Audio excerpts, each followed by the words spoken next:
Bene amici, bentornati, parliamo sempre David Hume. Sofì, non mordere. Questa è la seconda video lezione sull'importantissimo filosofo scozzese.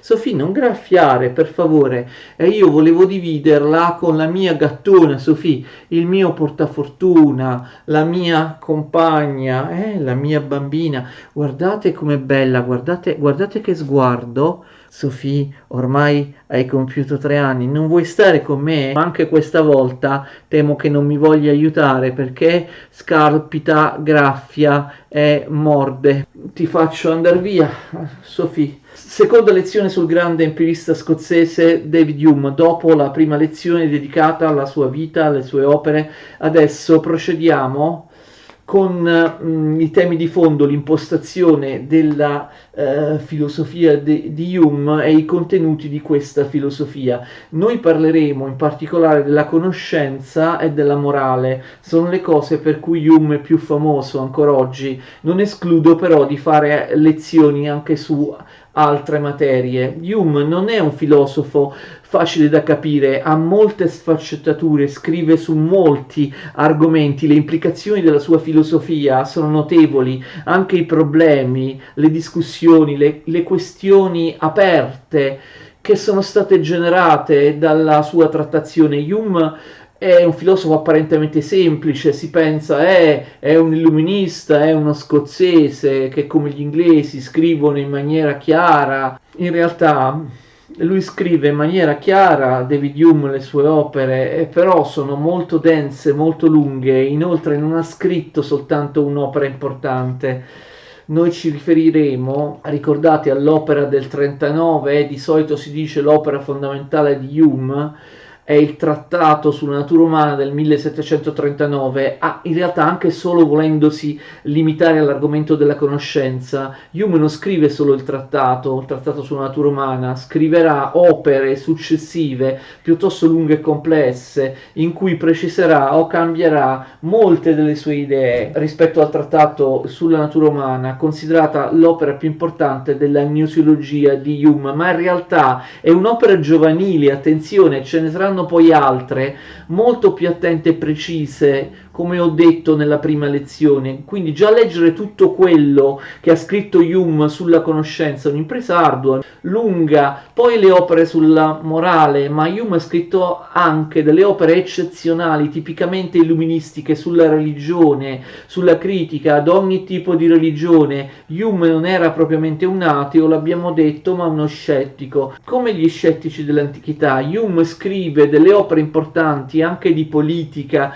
di economia, opere che generalmente sono oscurate o sottovalutate, oscurate da altri autori liberali di politica e di economia come Locke, come Adam Smith e così via. Quindi queste opere vengono sottovalutate, oppure le opere sulla religione presentano le stesse argomentazioni, anzi molto migliori rispetto a quelle di Kant, contro tutte le cosiddette prove razionali dell'esistenza di Dio. Ma anche gli specialisti di filosofia conoscono le obiezioni di Kant contro le prove razionali dell'esistenza di Dio e non quelle di Hume, che secondo me sono molto più brillanti. Hume è un filosofo non abbastanza letto e non considerato convenientemente. Perché questo? Perché non è facile, tranne per gli specialisti dell'illuminismo,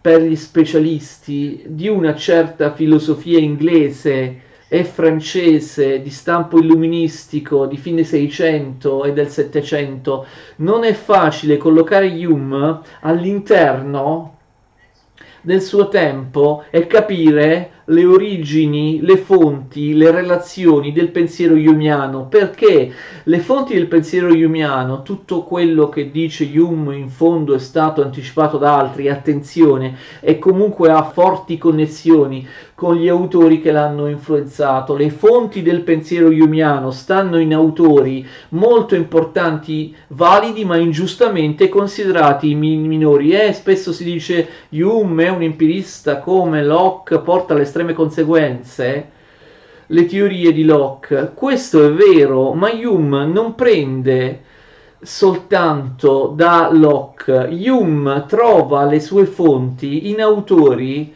che appunto vengono ingiustamente poco letti, spesso non sono letti, non sono conosciuti neanche da illustri professori, studiosi di filosofia.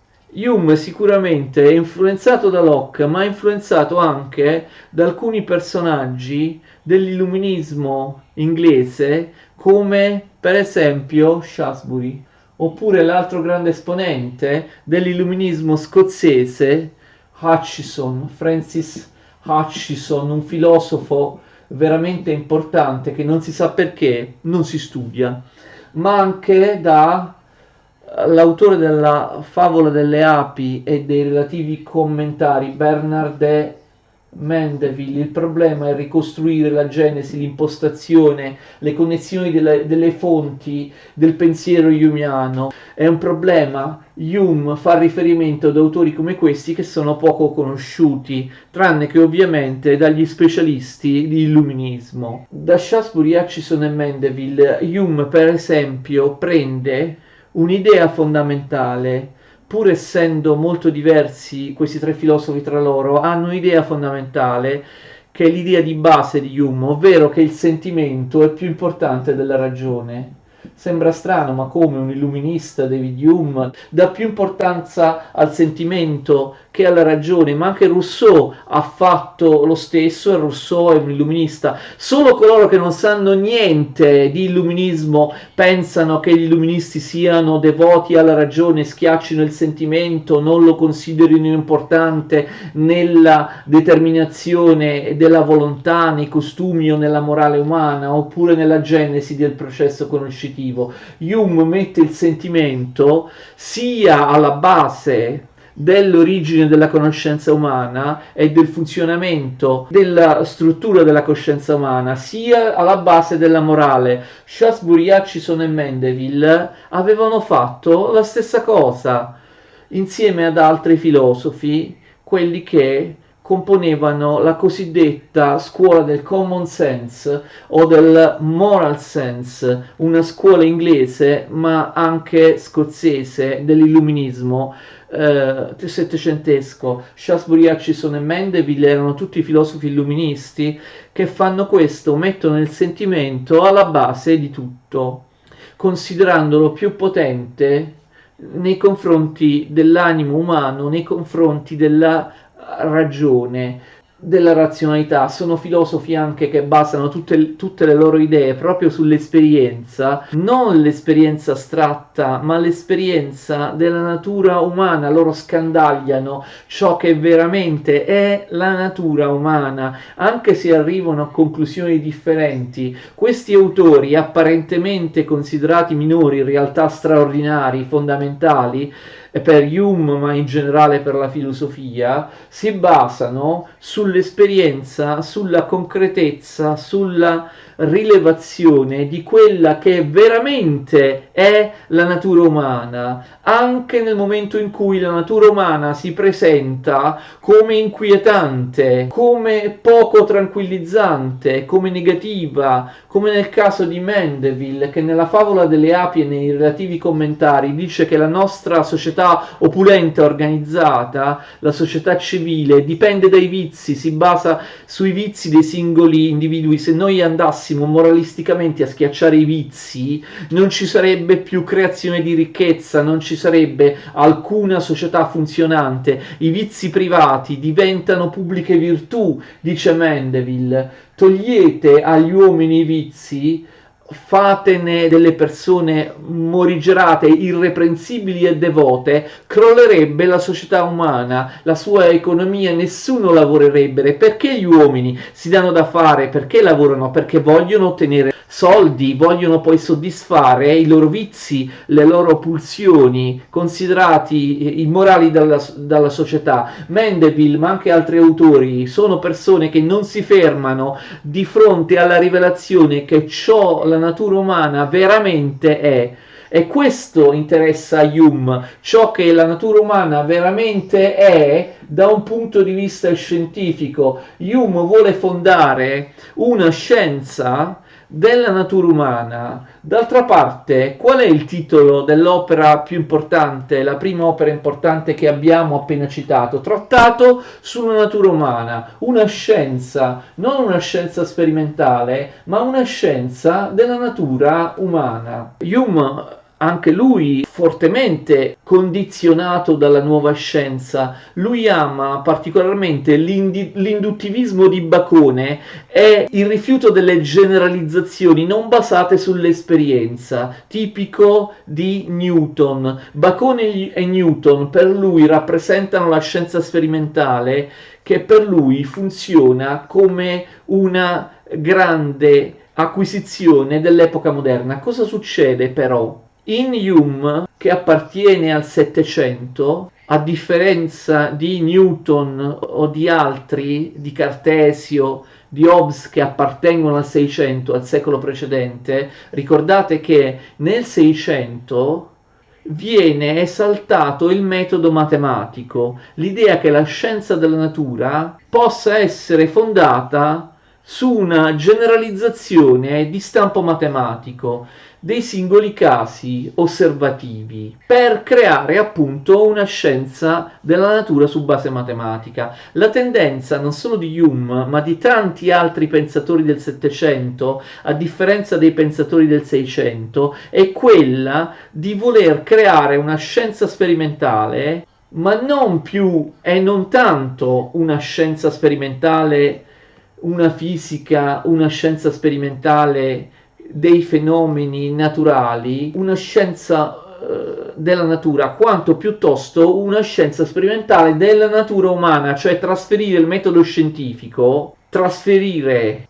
l'esperienza scientifica e i suoi successi dalle scienze della natura alle scienze dell'uomo, dalla natura esterna, la natura fisica, alla natura interna, la natura interiore, la natura umana. Hume si paragona addirittura a Socrate in questo. Socrate cosa fece? Spostò l'interesse della physis dalla natura esterna, dai fenomeni esterni, verso l'interiorità dell'uomo. Hume è uno dei primi ad avere un maggior successo in questo. Come vedremo, Hume non aveva grossa simpatia per la matematica da questo punto di vista, lui si allontana rispetto ai grandi della rivoluzione scientifica come Galilei, Cartesio oppure Newton, perché pensava, come molti, anche Diderot pensava una cosa simile, che ormai la matematica avesse già raggiunto un grado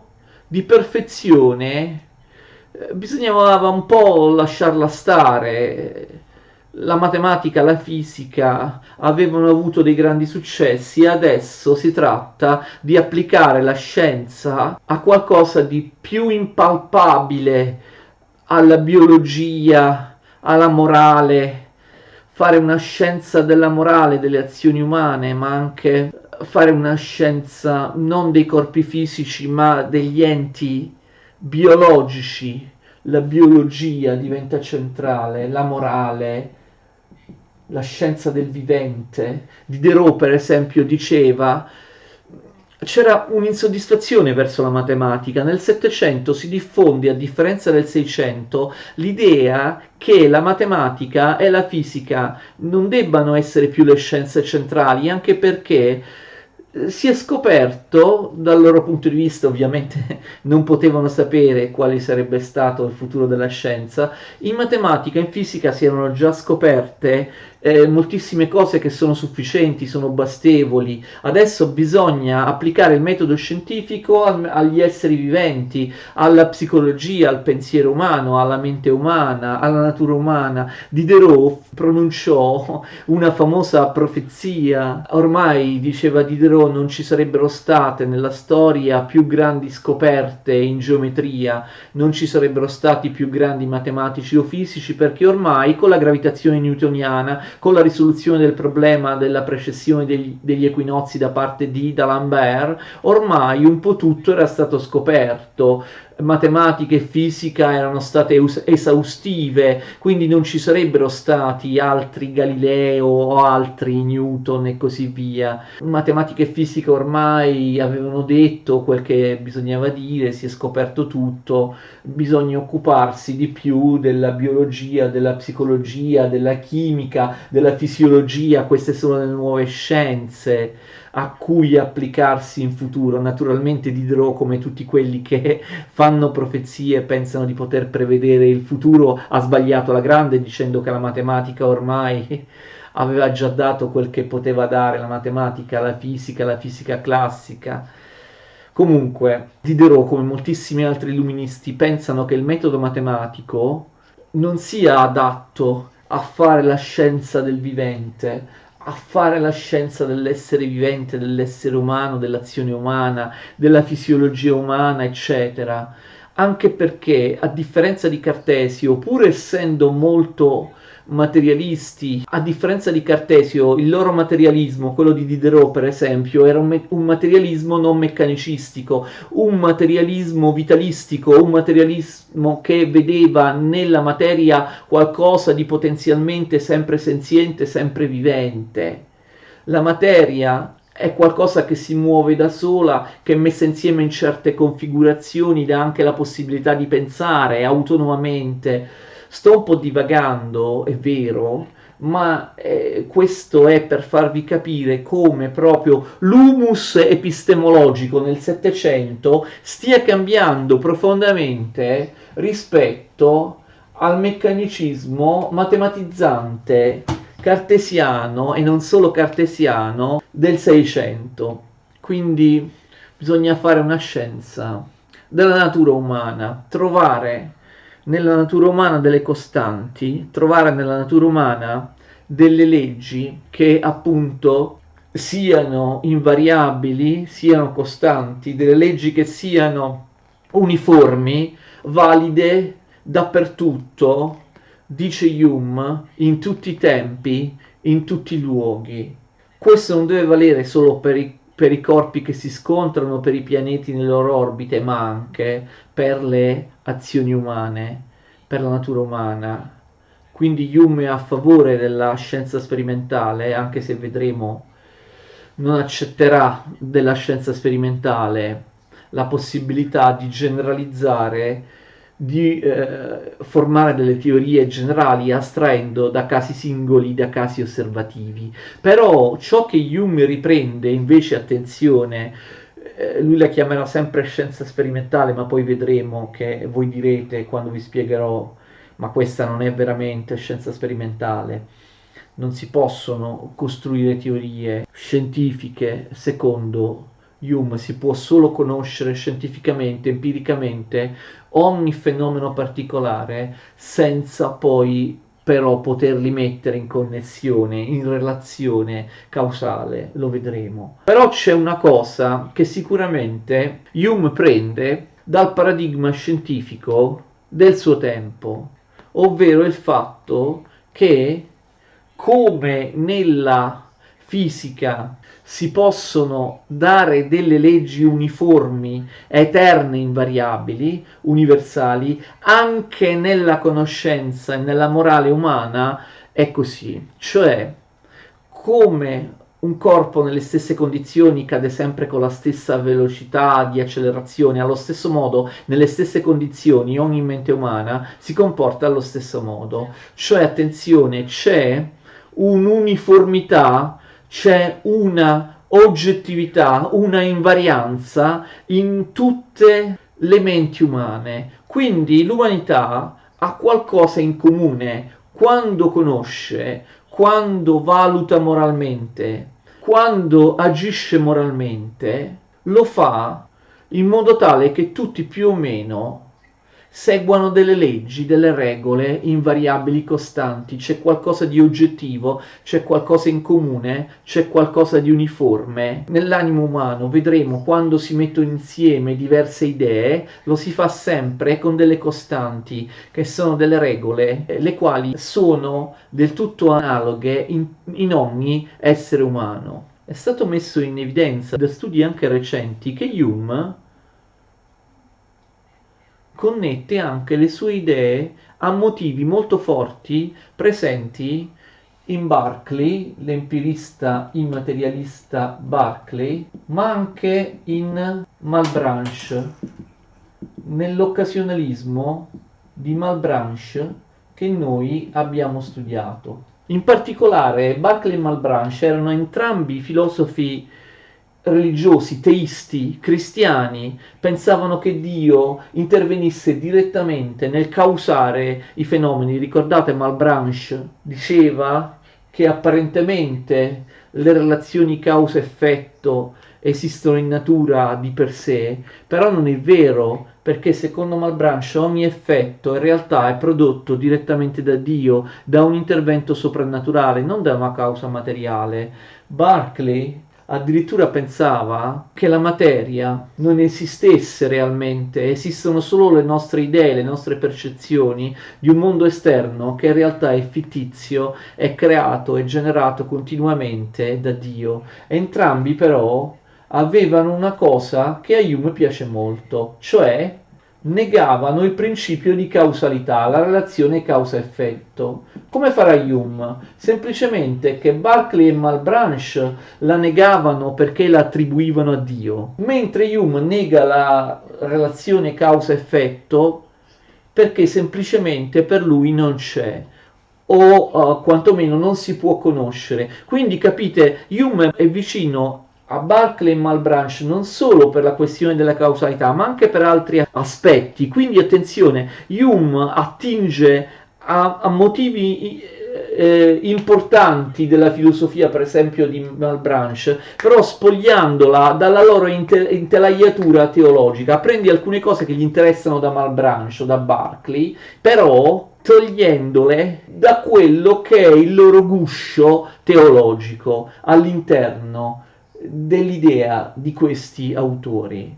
Parliamo della teoria di conoscenza in David Hume. Attenzione, teoria della conoscenza, la gnoseologia di Hume, che però lui chiama logica. Noi diciamo la teoria della conoscenza di Hume, la compariamo con quella di Locke, di Hobbes, di Cartesio. Hume ha una diversa teoria della conoscenza, però lui chiama la teoria della conoscenza logica. Hume dice che tutti i contenuti della conoscenza della mente umana sono percezioni, perception, parola che lui riprende da Hutchison e da Berkeley. Entrambi, Hutchison e Berkeley, dicevano che tutti i contenuti della mente sono percezioni, quindi la stessa dizione che usa Hume. Attenzione, tutto ciò che noi abbiamo nella mente è percezione, è un insieme di percezioni. La percezione è l'unico contenuto che noi abbiamo nella mente. Noi non possiamo conoscere niente altro se non le nostre percezioni. Le percezioni esauriscono tutto il potere conoscitivo della mente, che in maniera umile, antidogmatica, Hume, esattamente come Locke, non considera assoluta. Noi non possiamo conoscere tutto, conosciamo solo qualche cosa, e molto di quello che conosciamo corrisponde anche ad una conoscenza incerta e probabile. Non conosciamo tutto, ma tutto ciò che conosciamo deriva da percezioni sensibili. Quello che va al di là delle percezioni sensibili, delle sensazioni, Hume non dice che non esiste, ma è qualcosa su cui noi non possiamo fare nessun tipo di ipotesi, altrimenti cadremo nella metafisica. E uno dei temi, vedremo, tipici della filosofia di Hume è il suo forte atteggiamento antimetafisico e antiteologico, in particolare contrario alle metafisiche delle idee innate. Lui è un empirista e come Locke dice che tutte le idee derivano dall'esperienza, tutte le idee quindi sono percezioni, sono sensazioni, tutte le idee derivano dall'esperienza, quindi non possono esistere idee innate o idee create a priori dallo spirito, come dicevano Cartesio o come dicevano, vi ricordate, i platonici di Cambridge. Quindi la metafisica cartesiana, le metafisiche platoniche degli innatisti inglesi, i More, i Cadworth, sono proprio l'oggetto della polemica di David Hume. Hume non pensa, come vedremo, che la metafisica, che la teologia scolastica possano essere vere filosofie. La metafisica per Hume è qualcosa da assolutamente tener fuori, non ci serve assolutamente. Tutti i contenuti della nostra mente sono percezioni, lui li distingue in due categorie. Ci sono le impressioni e ci sono le idee. Le impressioni fanno riferimento ai sensi, cioè sono sensibili.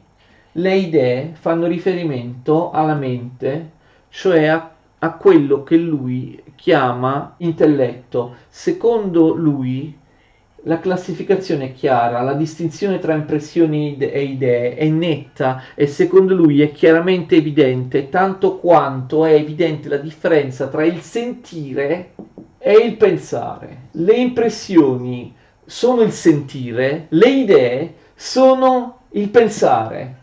Però in realtà i contenuti della nostra mente derivano tutti dalle impressioni. Infatti le idee sono cose che sono causate dalle impressioni. Le impressioni sono primarie, mentre le idee sono secondarie e c'è un rapporto di causa-effetto. Ogni idea esiste perché è la conseguenza, perché è l'effetto di un'impressione corrispondente. Prima si formano le impressioni attraverso i sensi e poi, riflettendo sulle impressioni che i miei sensi hanno avuto e ricordandole si formano le idee, d'accordo? Quindi prima vengono le impressioni, poi a partire dalle impressioni la mia mente crea le idee e comunque le idee non sono qualcosa di completamente diverso dalle impressioni, le idee sono qualcosa di molto legato alle impressioni, le idee corrispondono alle impressioni, le idee somigliano alle impressioni, oltre a derivare da esse. Forse chi ha studiato bene Locke capisce che le percezioni sono sia le cose dei sensi sia le idee della mente. Chi conosce bene Locke può fare facilmente il confronto tra la primaria classificazione che Locke fa delle idee. Vi ricordate che Locke, questo è stato criticato da molti, chiamava tutto idea. Per Locke, qualunque contenuto della mente, che è un'idea, sia le impressioni, sia le idee vere e proprie. Poi, Hume non è d'accordo. Non tutti i contenuti della mente sono idee, dice Hume. Locke, invece, quello che Hume chiama percezioni, le chiama idee. Ricordate, in Locke le idee erano idee di sensazione, che Hume chiama impressioni, e idee di riflessione, che Hume chiama idee. La classificazione è diversa, dice Hume a Locke, non tutto ciò che pensiamo sono idee, anche le impressioni e le sensazioni, quelle che riguardano solo i sensi, dice Hume a Locke, non sono idee, sono impressioni, non sono idee. Le idee sono solo quelle che Locke chiamava idee di riflessione, cioè che riguarda la mente e che deriva dai sensi. Che cosa sono le impressioni? Fate molta attenzione a questo. Le impressioni sono qualcosa di primario, che è alla base di tutta la conoscenza della mente umana. Le impressioni, dice Hume, sono vivaci, forti. Perché? Perché un'impressione è un coglimento, è il coglimento attuale di una percezione sensibile quando l'oggetto che viene colto sensibilmente è proprio presente, attuale. Per esempio, l'impressione di un tavolo, di questo tavolo che voi non vedete, ma che io vi assicuro si trova sotto la telecamera. Qual è l'impressione di questo tavolo? Io ho un'impressione, in questo caso una sensazione visiva, ho un'impressione di questo tavolo quando lo guardo, nel momento in cui lo guardo, cioè l'impressione è qualcosa di diretto, qualcosa di immediato, di attuale. Io ho questo tavolo davanti agli occhi, lo sto guardando, nel momento in cui lo sto guardando, l'immagine visiva di questo tavolo è un'impressione del tavolo. L'impressione si ha soltanto quando uno dei cinque sensi, in maniera diretta, immediata e attuale, coglie un'immagine, in questo caso un'immagine visiva, di un oggetto esterno, in questo caso il tavolo. Al di là di questo non è più un'impressione. Per esempio, se io adesso chiudo gli occhi, ho l'immagine mentale nella mia mente del tavolo che stavo guardando prima, ma questa non è più un'impressione, un'idea. Chiudo gli occhi, io non guardo più direttamente in maniera immediata attuale il tavolo. La visione del tavolo diventa un ricordo quando io chiudo gli occhi, quando io non ho più il tavolo di fronte a me, e questo ricordo è l'idea, cioè l'idea di questo tavolo è il ricordo dell'impressione del tavolo. Quando io chiudo gli occhi oppure mi giro dall'altra parte o me ne vado dalla stanza, io ho un'immagine mentale del tavolo, ma non lo sto più vedendo in maniera diretta, ma quell'immagine mentale non è più un'impressione, perché i miei sensi non sono più al lavoro in quel momento. Quell'immagine mentale, quel ricordo del tavolo, anche di un tavolo che ho visto anche pochi secondi fa e adesso non sto vedendo più, è diventata un'idea, cioè è l'idea di tavolo. Quindi le idee sono secondarie. Le idee derivano dalle impressioni, quindi io ho prima l'impressione sensibile del tavolo, quando lo vedo più ho l'idea di tavolo. Quindi la cosa fondamentale è che le idee sono un ricordo delle impressioni. Le idee non sono qualcosa di totalmente nuovo rispetto alle impressioni, qualcosa di diverso. L'idea somiglia all'impressione, l'idea di tavolo somiglia all'impressione di tavolo perché l'idea di tavolo è stata generata dall'impressione del tavolo. Senza l'impressione corrispondente che somiglia, che è legata in maniera necessaria all'idea, che causa l'idea, non ci sarebbe l'idea. Se io non avessi nella mia vita mai visto un tavolo, io non avrei l'idea di tavolo, anche se me l'avessero raccontato astrattamente, senza farmelo vedere nemmeno in una figura, in un'immagine, in un disegno, io non avrei l'idea di tavolo. Ogni idea, ogni contenuto nella mente che esiste senza che io stia in quel momento provando un'impressione sensibile, esiste solo perché deriva da un'impressione corrispondente che somiglia. C'è somiglianza, c'è relazione tra impressioni ed idee. Ogni impressione è la causa di un'idea e l'idea è corrispondente all'impressione di partenza. L'idea è della stessa natura dell'impressione. Ripeto, come ho detto prima, le idee rappresentano un ricordo nei confronti dell'impressione. L'impressione del tavolo, quando io lo guardo, è qui davanti a me, è vivace, è forte, mentre invece l'impressione del tavolo è un'attualità, è un presente, mentre invece l'idea del tavolo è un ricordo futuro di quella attualità. L'impressione è attualità, è attuale presente. L'idea non è altro che un ricordo di qualcosa che è assente, cioè di quel presente che non c'è più. Quindi attenzione, l'idea non è altro che un ricordo dell'impressione ed è del tutto corrispondente all'impressione. L'idea di tavolo non è veramente qualcosa di diverso dalla sensazione visiva, dalla percezione di tavolo. L'idea di tavolo corrisponde alla sensazione visiva di tavolo, anche se Hume non fa psicologia, non è una ricerca sulla psicologia della conoscenza. Cosa succede? Succede che anche se io non so come ho avuto la sensazione del tavolo, se questo tavolo c'è veramente, a Hume non interessa. Hume non si interessa di quale sia la causa, l'origine dell'impressione. Non si interessa di quale sia la causa dell'impressione. Quando lui parla dell'impressione, attenzione, non parla mai della causa dell'impressione. Lui per impressione intende l'impressione in sé, non l'oggetto che è la causa. Attenzione, l'impressione nella mia mente, indipendentemente dal fatto che l'impressione possa essere davvero provocata da un oggetto esterno come il tavolo oppure no. Quindi l'impressione, secondo David Hume, designa la cosa in sé. L'impressione è chiara di per sé.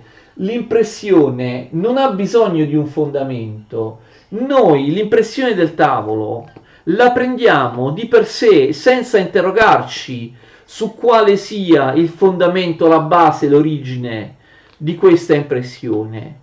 Questa è una cosa molto importante per Hume, empirista radicale. L'impressione vale per quello che io ho percepito. Non ci facciamo il problema della causa di ciò che io ho percepito. L'idea quindi non è assolutamente autonoma dall'impressione, le somiglia, è corrispondente. L'idea di tavolo non è altro che nella mente. Io ho fatto questa premessa, lui non va a vedere come si forma l'impressione o come si forma l'idea, non è una ricerca di psicologia della conoscenza quella che vuole fare. Comunque si formi l'idea, come conseguenza, come effetto dell'impressione che l'ha causata, l'idea deve essere corrispondente all'impressione. Anzi, possiamo supporre, lui questo non lo dirà mai con certezza, perché la sua non è un'indagine su come avviene la creazione del materiale della conoscenza. Noi possiamo presumere, dice Hume, che l'idea non sia altro che una ripetizione meccanica dell'impressione della mente. Quindi la mente, quando chiudo gli occhi, nel ricordare il tavolo, non fa altro che ripetere le stesse funzioni fisiologiche di quando il tavolo lo vedevo direttamente, cioè di quando ho avuto l'impressione. L'idea del tavolo potrebbe essere corrispondente all'impressione del tavolo e deriva da essa, perché non è altro che una ripetizione continua dell'impressione nella mia mente.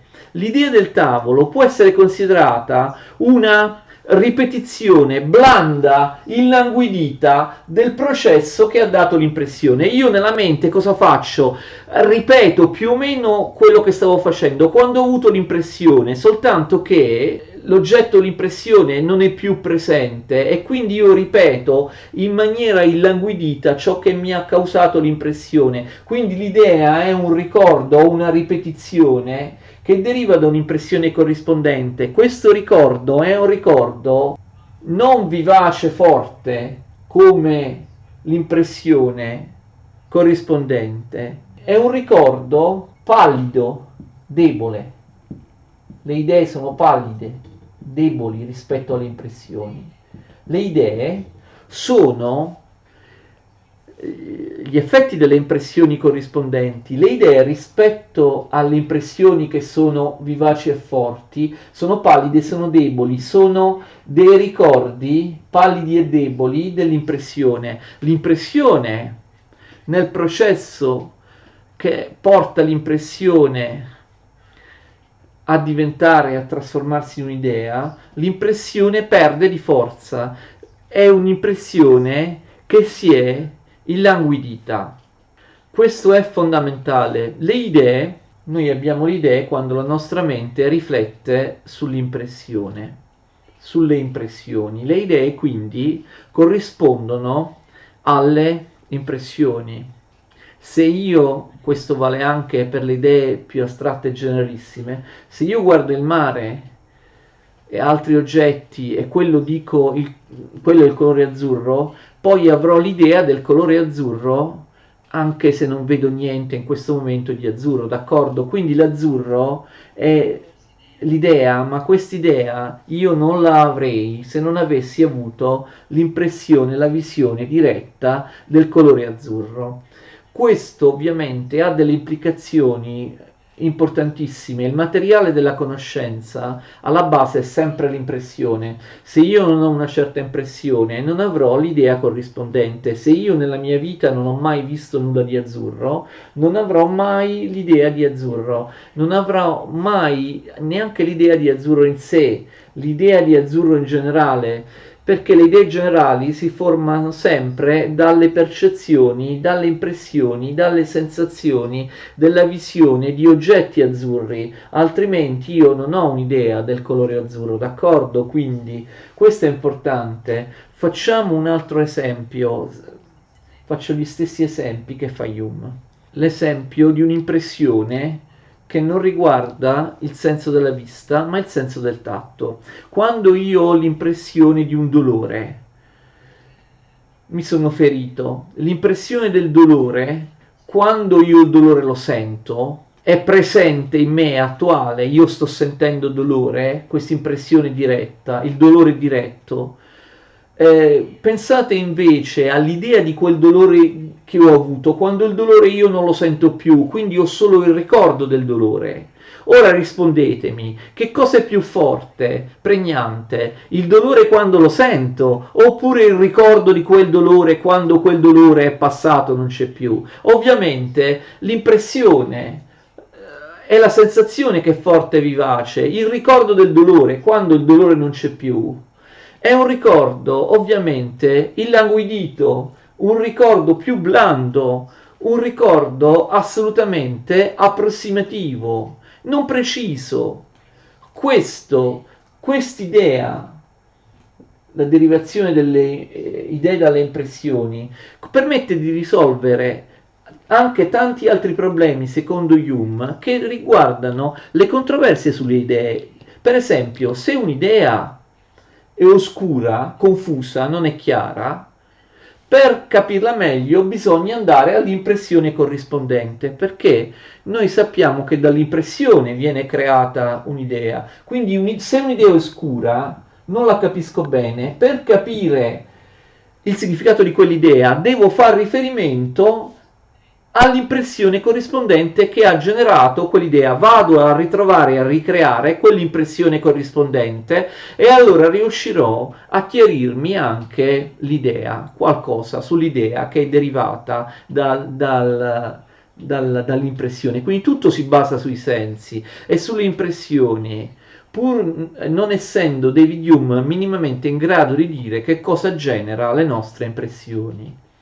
L'impressione è buona e valida di per sé, esaurisce tutto il suo contenuto, le sue caratteristiche, nell'essere sentita come impressione. Non c'è nessun riferimento, nessuna qualità caratteristica dell'impressione che faccia riferimento alla causa, che sia un oggetto esterno. Non possono neanche essere sicuro dell'esistenza degli oggetti esterni o che sia un'altra causa. Non mi riguarda, non mi interessa, perché mi interessa l'impressione in sé per sé.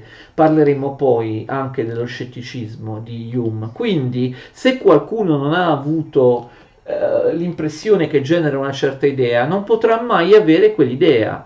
Attenzione, se uno è deprivato di un senso, per esempio un sordo, non avendo avuto l'impressione attuale diretta di un suono, non potrà mai sapere, non potrà mai avere l'idea del suono. Un cieco non potrà mai avere l'idea del colore rosso, non potrà mai avere le idee dei colori se è cieco, perché non ha mai avuto l'impressione dei colori. L'impressione dei colori non hanno avuto in lui l'opportunità di trasformarsi nelle idee corrispondenti. Se uno per esempio ha la strana proprietà di nascere senza sentire il dolore, lo puoi anche descrivere verbalmente che cos'è il dolore, lui non avrà mai l'idea del dolore, perché non ha mai avuto la sensazione, l'impressione di un dolore. Proseguiamo la prossima volta con la prossima video lezione, la terza su Hume. Grazie e arrivederci.